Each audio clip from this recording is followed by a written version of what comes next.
What is up, YouTube? Welcome back to the channel. Back at it again with another video, and you're looking at a 2006 Honda Accord Coupe here, and it is my new car.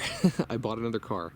So like I said, this is a 2006 Honda Accord Coupe V6 6-speed manual, of course.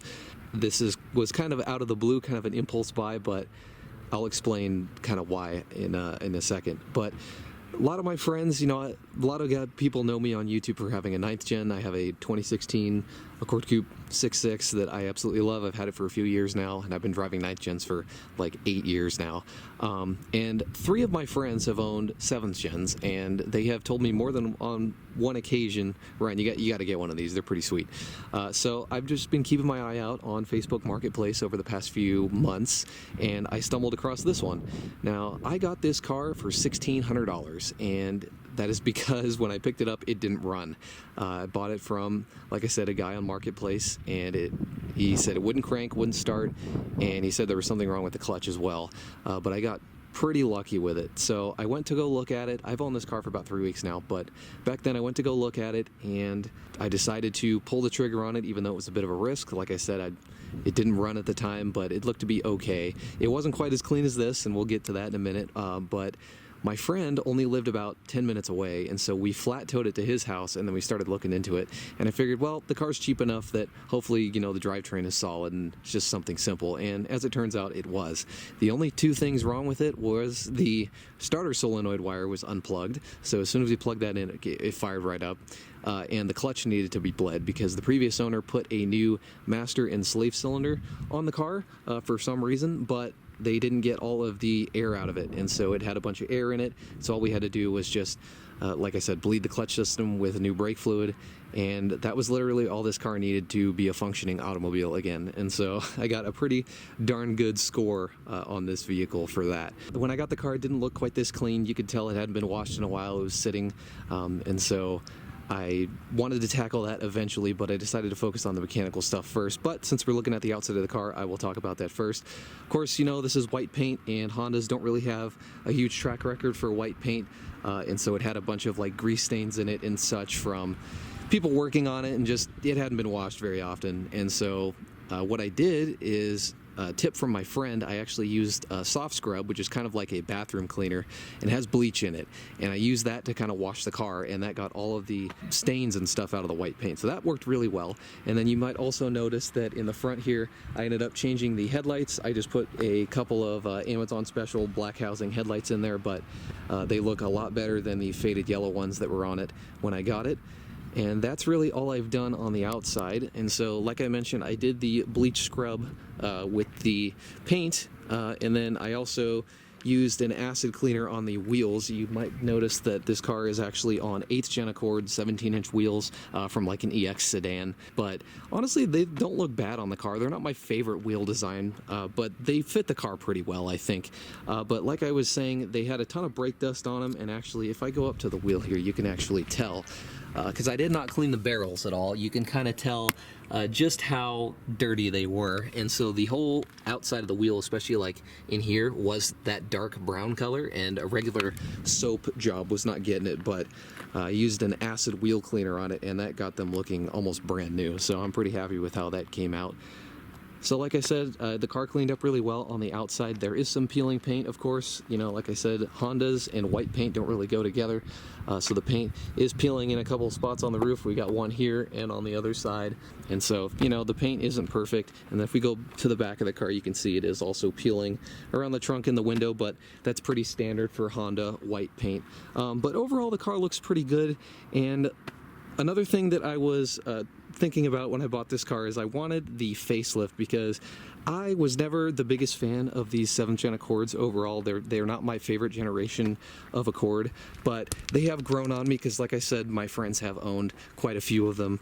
Three different friends of mine have owned 7th gens, and they just rave about them. So anyway, if I was going to buy one of these, I wanted it to be a facelift. So like I said, this is the 7.5 2006-2007 model with the updated front and rear. So I like the way that looks a little bit better. But Anyway, that's the exterior of the car. It's really not in that bad a shape. I've seen many more of these cars that look a lot worse than this one, so I think especially for the price I paid for the car, it doesn't look too bad. And then as far as other things that I had to do on the outside, really the only thing that you're looking at right now is I just had to put some new front tires on it.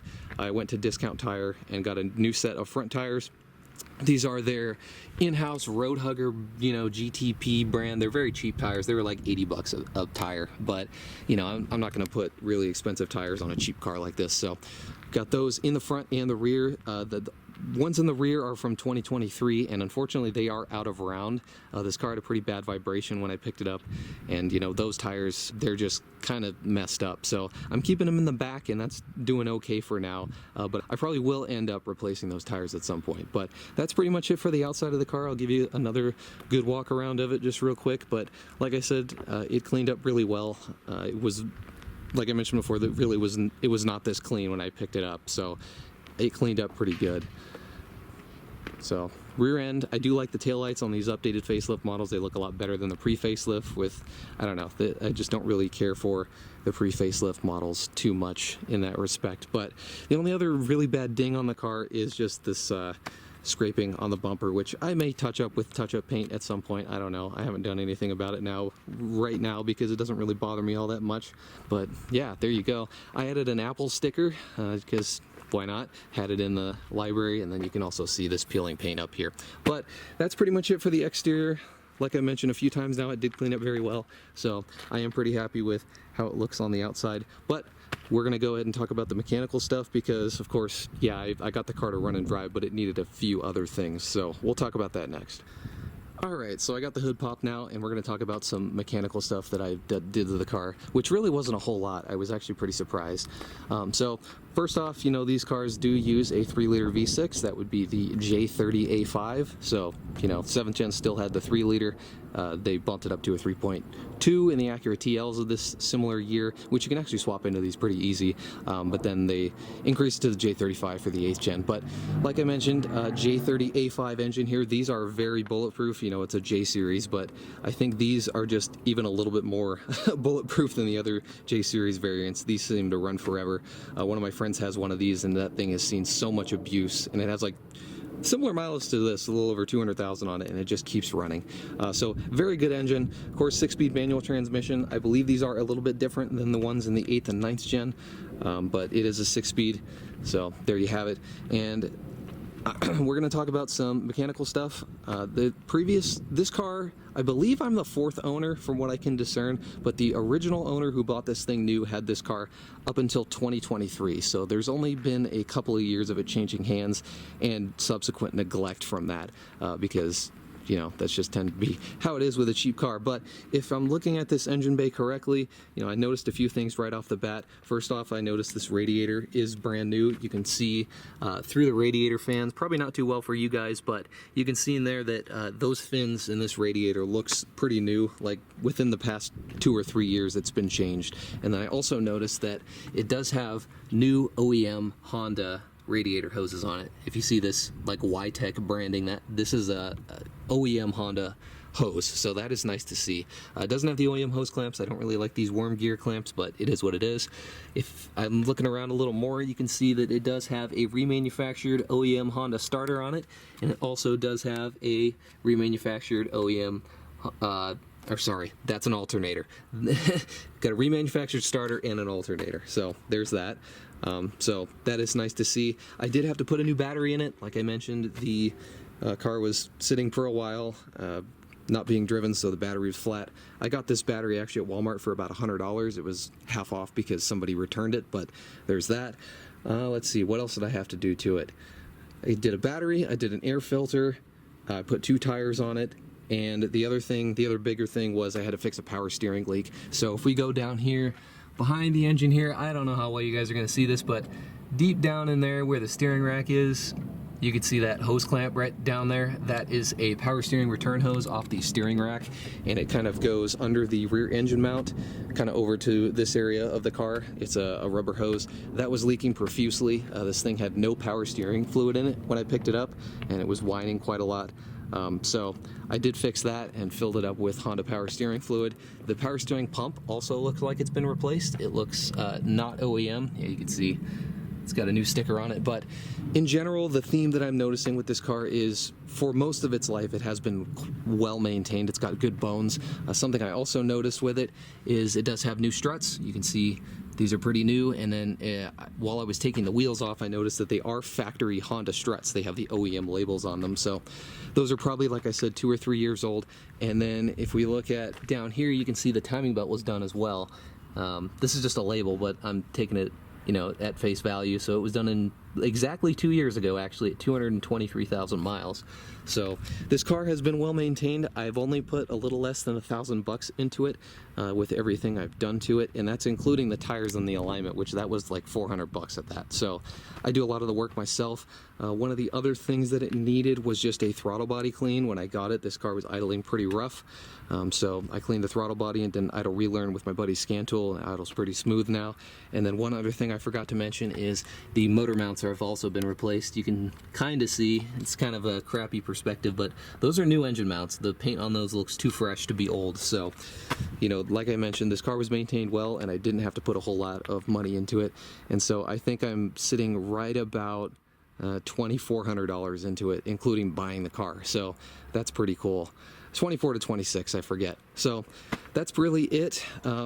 Like I mentioned, it does have a new clutch master and a slave cylinder on it. The clutch is a little weird on this thing. It doesn't feel like a factory clutch, which is interesting, but you know, it is what it is. So that's pretty much it for the exterior and the mechanical stuff. I'm really glad this car didn't need a whole whack ton of work. It's just some, you know, basic maintenance and neglect that needed caught up with, but like I mentioned, I got a really good deal on this thing. Now let's go ahead and waltz into the interior, because that was another big thing as well. So if we open this up, you can kind of see that it is a tan interior, which I'm not a huge fan of, but it is what it is. Let me take that key out so it stops beeping. But like I mentioned, tan interior, and this car does have 235,000 miles on it. So this had not been cleaned in a really long time. And I actually did take some before and after pictures. I took both of the seats out, and I took a lot of these plastic panels off in my driveway, and I cleaned everything. I used carpet cleaner on the carpet, and I used a magic eraser and interior cleaner on everything else. So although the seats do have some wear on them, there is a tear in this seat right here. They did clean up quite a bit compared to how it used to look. All of this was pretty manky and gross, and it had, you know, 19 years of neglect in it. I don't think it had ever been deep cleaned, but as of right now, it looks pretty good. This door panel is a good example. It cleaned up pretty well. Especially for an almost 20-year-old car. I think it looks pretty good, especially compared to how it used to look. So there's that. Let's go ahead and hop in, I suppose. And then the only modification I did in here, I guess if you can even call it that, is I put a 9th gen Honda Civic Si 6-speed shift knob on there. I didn't really like the stock one a whole whack ton, and it was also quite worn. I mean, this one isn't brand new, as you can see, but it does look better than the one that was on there. And so there's that. The only other modification this car has is it does have a Grom Bluetooth module, so that's pretty sweet. It just has Bluetooth built in now that I can connect with my phone there to listen to music, so that's pretty sweet. And then I guess the only thing else that we can do is we can go ahead and start it up. I've noticed with this car, you gotta let the fuel pump prime, or else it'll just crank forever. I don't know if there's a check valve gone bad or anything, but anyway, I'll go ahead and start it up. As you can see, it starts right up. Let him close the door. As you can see, we are sitting at 235,916 miles. I bought it with about 500-ish on it, so I've put, you know, 400 miles on it. Not a whole whack ton, but there you have it. Like I said, I've only had the car about 3 weeks. Side note, I really love the gauge cluster on these facelift 7-gen Accords. I like the font, I like the color scheme of it. Looks I don't know if I want to call it sporty, but I really enjoy the aesthetic of this gauge cluster, so it's another reason why I like the facelift models more. But yeah, there it is. Runs good. It does need an exhaust. The engine's pretty quiet. I mean, I guess not now, but like when you're driving it, you can't really hear the engine at higher speed, so I probably will put an exhaust on it at some point. Let's see, what else? I did end up changing, you know, the oil and the transmission fluid. A common thing with these 7-gen Accords is the third gear synchros tend to wear over time, especially at, you know, mileage like this. So third gear was a little bit crunchy, but I ended up putting GM synchro mesh friction modified, which is a lot of Honda guys tend to do that on these higher mileage transmissions, and the transmission shifts like butter now, so that's pretty sweet. The fluid was very expensive. It was like 70 bucks for 2 quarts, but that kind of fixed the transmission, so I'm pretty happy about that. And other than that, everything else works in here. It even has home link. I hooked it up to my garage door. That works fine. It's got a taco holder. That works. The map lights work. There's not one broken thing in this interior, which is nice. It just has a little bit of wear. But like I mentioned, it did clean up. This was pretty close to like black before, and it cleaned up quite well. So I'm happy with that. And yeah, that's pretty much it. I would go drive it, but I don't know if I could set up the camera, so I don't know if I'll commit to that yet or not. But there you have it, guys. So that's pretty sweet. I got this whole car pretty much sorted out. There's only a couple of other small issues with it. Actually, there's 2 more things. One, the steering rack in it, I think, is aftermarket. So it does this thing where there's some like on-center play. I've noticed when I take a left turn, this on-center feel of the steering wheel tends to move around, which is kind of interesting. So, like I mentioned, if I do a long sweeping left turn, and then I go back straight, the wheel's kind of like this. And then if I make a right turn, it returns to being straight. So I think that's just a byproduct of a shitty steering rack.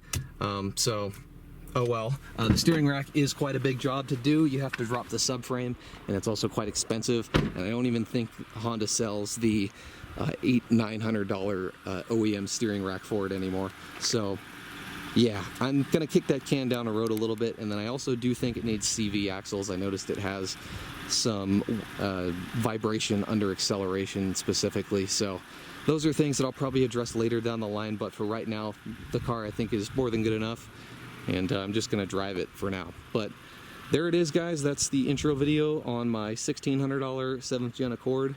I guess I have 2 6.6s in the stable now. Do I need them? No, not really, but like I mentioned, I got a really good deal on this car, and I don't think anyone else would have put as much TLC into it to clean it up and get it mechanically sound again. So I'm glad I bought it, and there you have it. So with that said, I think that's gonna round out this intro video.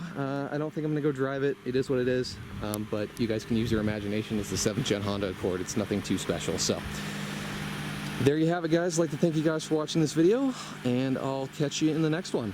Peace.